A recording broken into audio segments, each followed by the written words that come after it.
Hi, this is the Australian Aura Guy. I'm here to help explain what auras are, what they look like, how they can be interpreted, and how you can use what you see to help yourself and others. A bit of background about myself. I was able to see auras all my life, but I didn't really know what they were. I see them as colours around people, so I see them as sometimes very distinct and sometimes quite hazy. Those aspects have different meanings, but that's probably for another day. I didn't really know what I was seeing, I just knew that I could see something a bit different. I guess one thing I want to make very clear is that what people see in regards to the aura is different from person to person. I don't feel that there's one right way or wrong way of looking at someone's aura.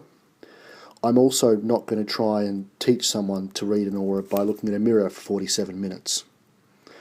That doesn't seem to be very helpful for me. I don't feel that that's the best way.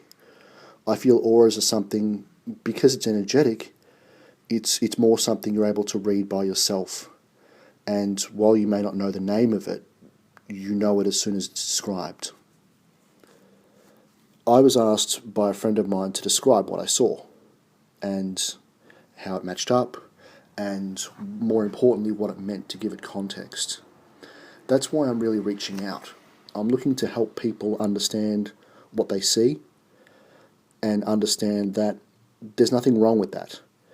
You're not weird, unusual. Well, everyone's unusual, but it's a gift that you're able to read an aura. So with that in mind, again, one thing I want to really stress is that there's no right way or wrong way. This is how I interpret auras, how I see them, and perhaps give a bit of colour and context to them. It's not about something you can read in a book. It's not about this is the only way.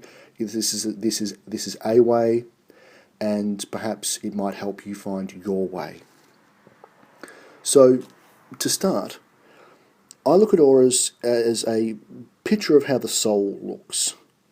It's a representation on the metaphysical plane of how someone's soul is feeling, if you will. How I see them generally is colours across someone's head, usually about a couple of inches above. Now, sometimes there's music, sometimes there's smells, but generally, as a rule, it's a colour or colours above the head. I don't see it as a whole body field, I see it more in one location.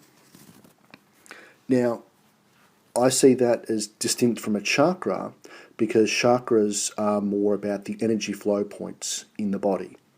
Obviously working from your red base chakra to your third eye chakra, moving up the body. So the chakras are more the energy points of the body, the aura is more the energy of the soul.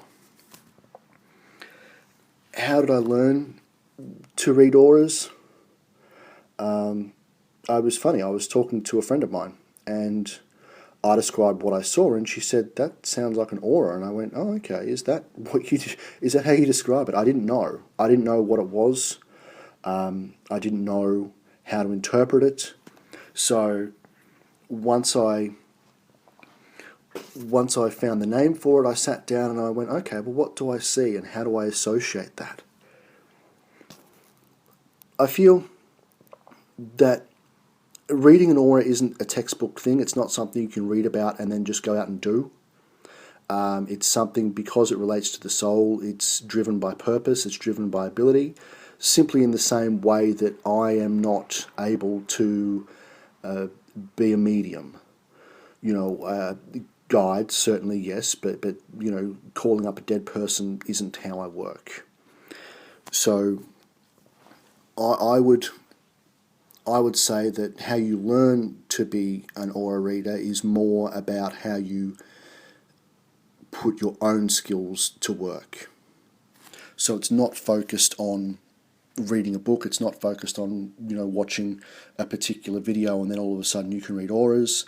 I would say it's how you interpret your own gift and your abilities, and it's harnessing that. That's another point I guess I again want to make, is that what I'm about to go through isn't the only way. It's just simply a way. And if you've had great success in terms of reading and applying previous knowledge, fantastic. I'm not going to sit here and say this is the only way to do it. I'm going to say this is how I do it, this is what I come across, this is how I feel about certain things. Now, because the aura relates to the soul and how the soul's feeling, I often get asked, can an aura change colour? The answer is yes. Your soul responds to certain stimuli.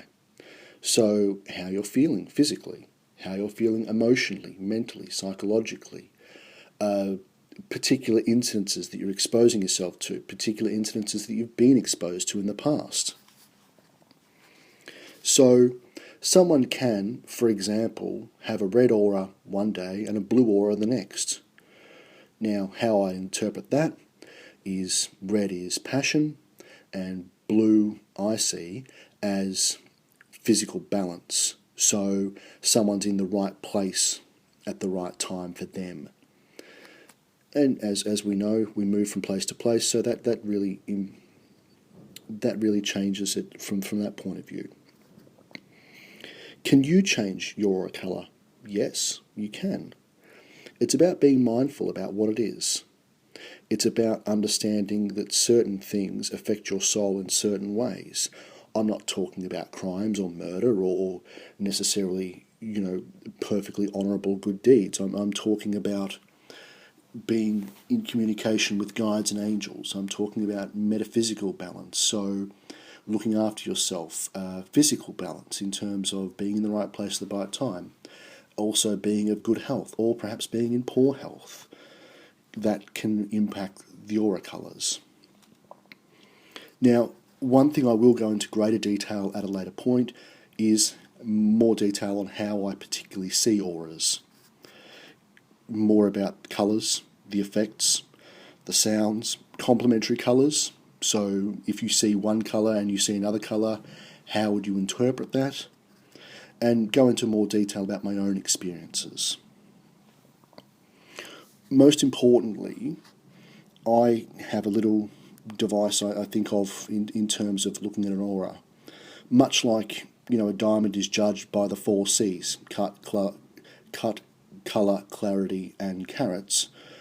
I look at the cut, colour, the clarity, the complement, the context, and the change of the aura. By that I mean, is it sharp? Is it well defined? That's what I call the cut of the aura. Am I seeing strong, vibrant colours with hard boundaries? That to me relates to a time frame. Okay, well, if it's very, very powerful, very impactful, then it's happening soon or it's happening now. Colour. What does the colour look like? What is the main aura colour? Are there any colours elsewhere in the aura? Do they come across mixed in? Do they come across as individual colours? How does that work? The clarity. Is it a clear colour? Is it something that's muted? Is it something that looks interrupted? That's about the strength. The complement. So again, we go back to, are there complementary colours? Are you seeing 2 things working together? Are you seeing 3 things that are interrupting each other? How does that work? And colours. Which ones are the most obvious? What are the brightest colours or the most centre colours, if you will? So what colours are the first ones that come, because they're the first ones that are most important? The context. Well, what do the colours mean if they're together? Do orange and red work together? Orange is determination, red is passion, so passion and determination can fuel each other. You can be determined, so you're passionate. You can be passionate, so you're determined. And change. Can you change aura? Yes, you can. So if, example, you see a mustard yellow colour. Or, for example, if I see a mustard yellow colour, I would see that as physical illness. So, obviously, once again, once you address the physical illness, then the mustard yellow will turn to a brighter yellow, which is of good health. My main reason for doing this ongoing series is more to help people understand. I was very much in the dark. I didn't understand what an aura was. I didn't understand what I was seeing, and I wasn't someone who had grown up in a very metaphysically aligned household.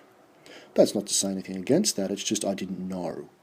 So I'm more aiming it towards people who, you don't have to do yoga 3 times a day to see auras. You don't have to be able to communicate with those past. You don't have to be an angel communicator. You can see auras, and that can just be your skill, and that's okay. This is more about helping people understand that yes, it's okay to see auras, and yes, you need to understand for yourself what they mean, how to interpret them, how to affect them, and how to help people. Thanks very much for listening, and I look forward to speaking with you later.